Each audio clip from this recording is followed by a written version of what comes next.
At first glance, it was harmless. A boy.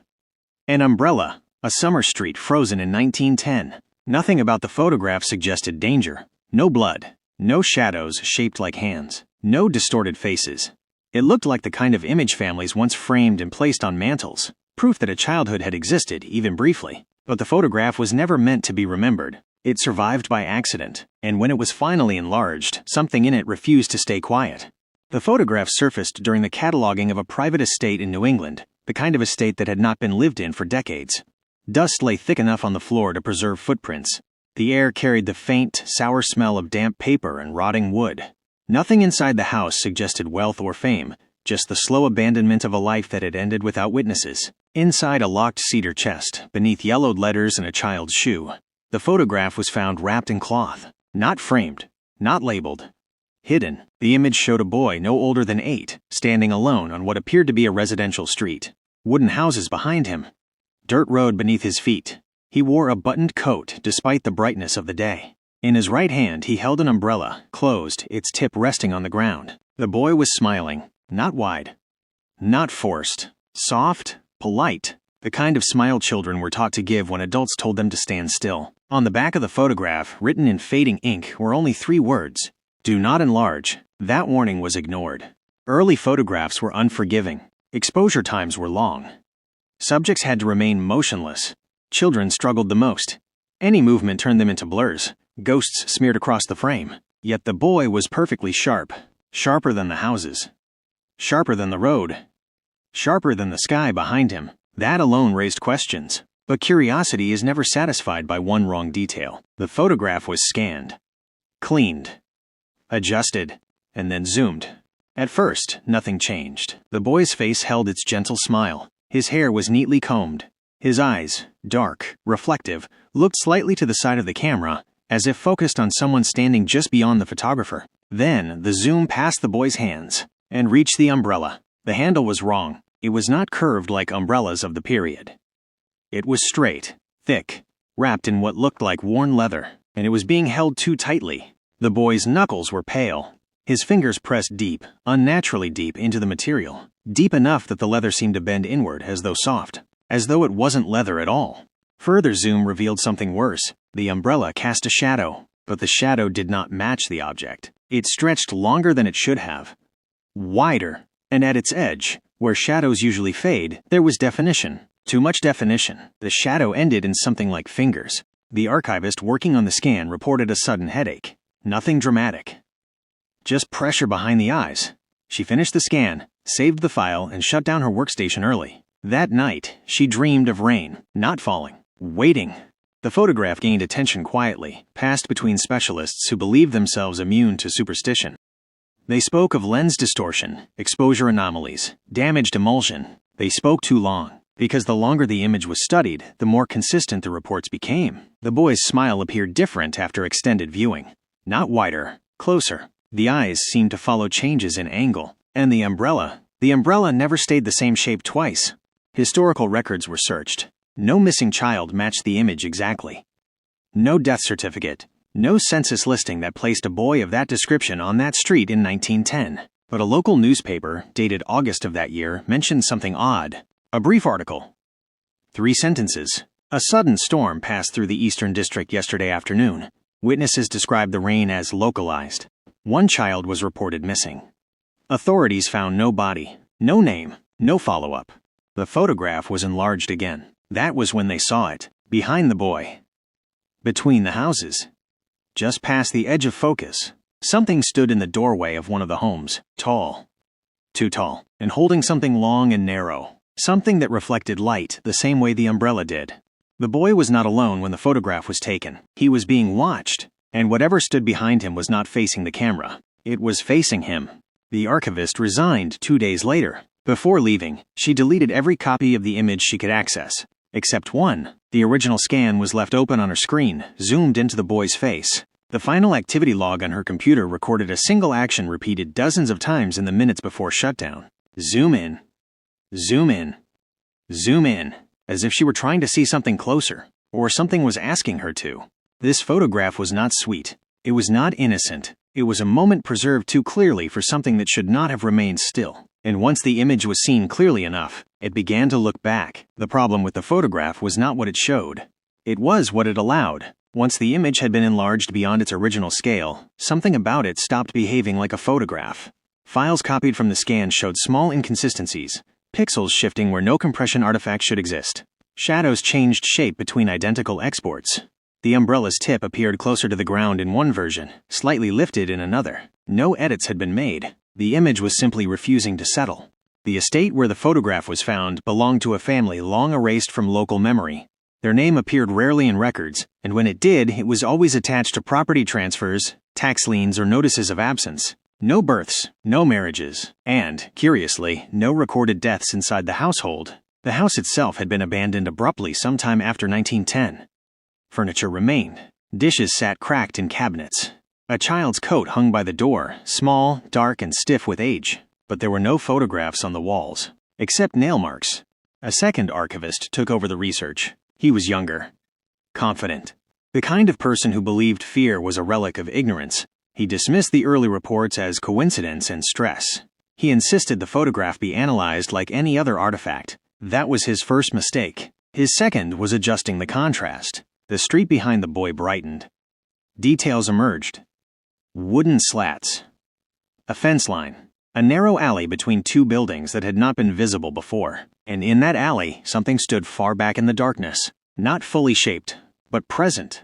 Early photography captured movement poorly. Anything that moved during exposure blurred. But the figure in the alley was not blurred. It was incomplete, as if only part of it had entered the frame, or as if the rest had chosen not to. The archivist leaned closer to the screen. That was when he noticed the umbrella again. The handle was not wood. It was bone, not carved. Worn. Umbrellas in 1910 were expensive. Decorative. Fashion items. This one lacked ornamentation entirely. Its surface showed uneven texture, faint lines like growth rings, interrupted by darker patches that absorbed light. It was not an umbrella meant to block rain. It was something repurposed. The boy's grip around it made sense now. He wasn't holding it gently. He was anchoring himself. The archivist cross-referenced weather records. August 1910 did, in fact, record a storm, but not a normal one. Reports described rain falling on a single neighborhood while surrounding areas remained dry. Thunder heard without lightning. Clouds forming too low, too fast. One witness claimed the rain, quote, rose from the ground. Another wrote that it stood still. The photograph was examined again. Rain was visible now, faint streaks across the image that had previously blended into grain. But they did not fall vertically. They curved inward, toward the boy.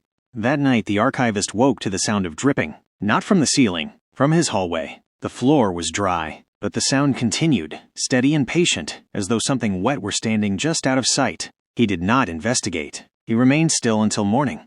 By the third day, the image had changed again. No new elements had appeared. Instead, something had shifted position. The shadow cast by the umbrella had moved closer to the boy's feet, and the thing in the alley now appeared closer to the edge of the frame. Not larger, closer. The archivist printed the photograph. Paper did not behave like digital files. If the image was changing, he wanted proof. The printer jammed. When he opened it, the page was half fed, the boy's face fully printed while the rest of the image remained blank.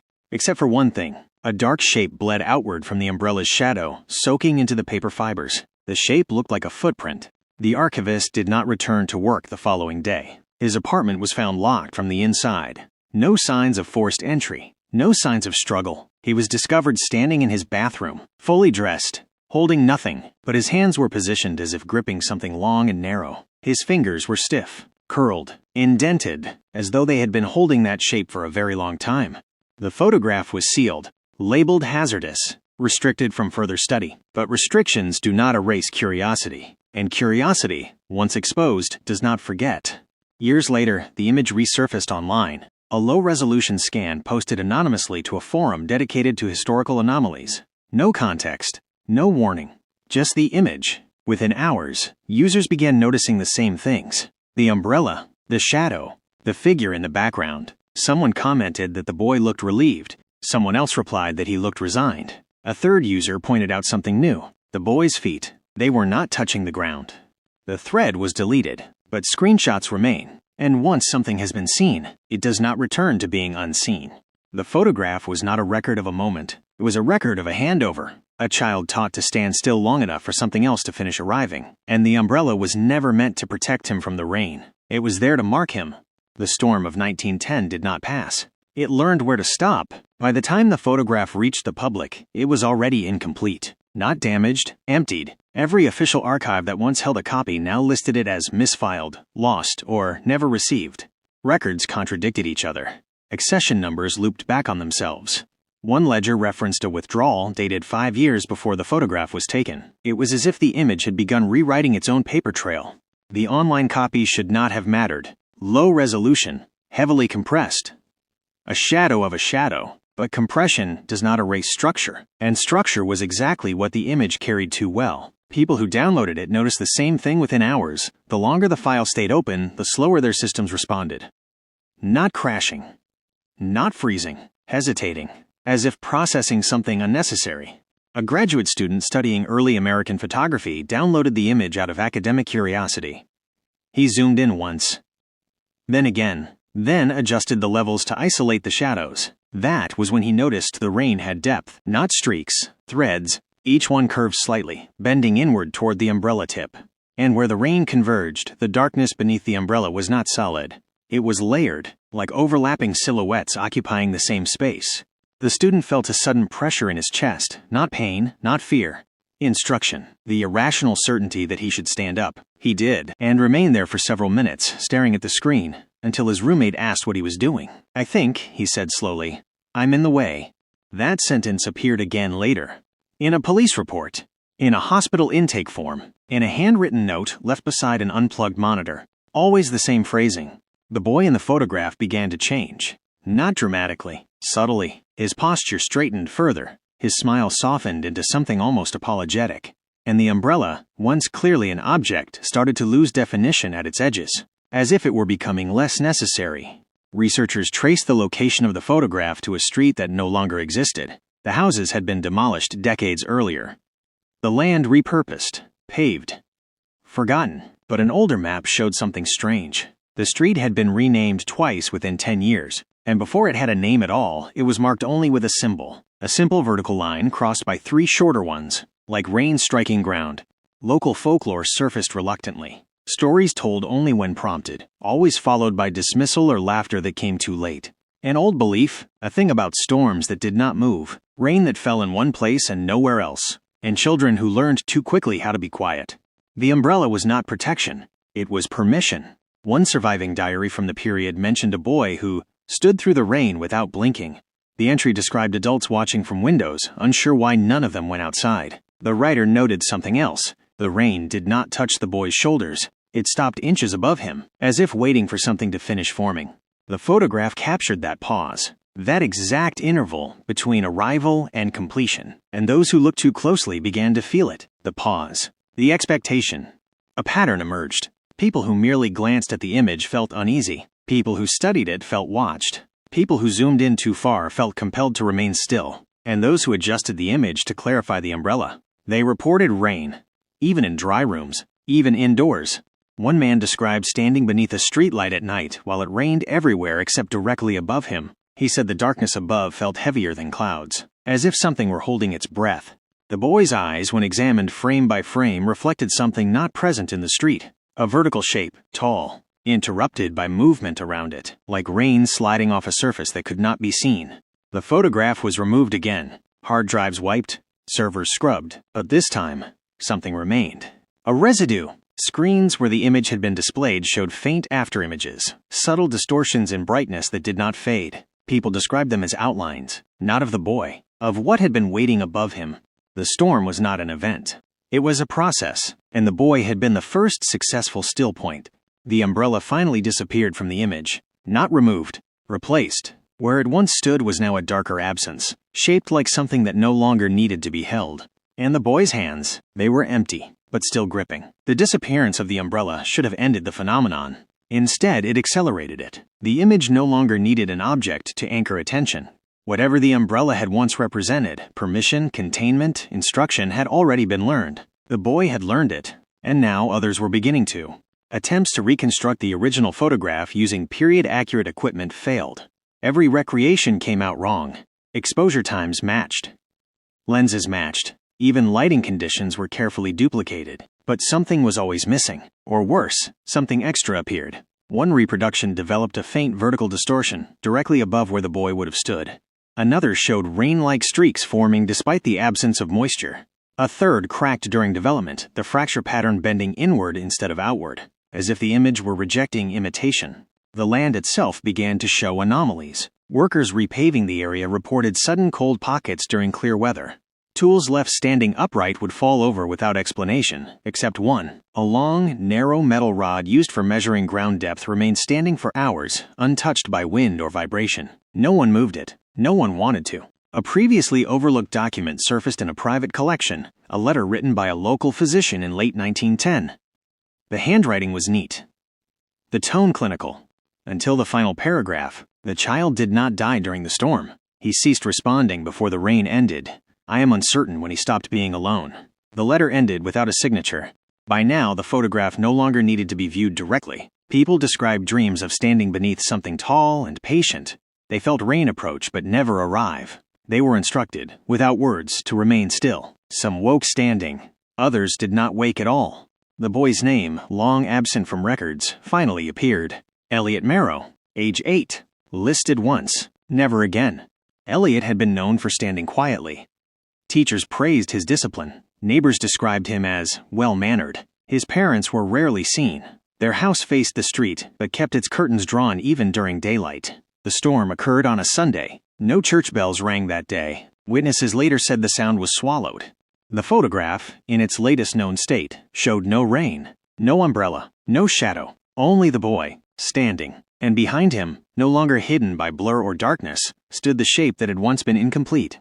It was not monstrous. It was not dramatic. It was simply there, tall enough that its top extended beyond the frame, narrow enough to fit between houses. Its surface did not reflect light. It redirected it, and where its face should have been was nothing that the eye could hold on to.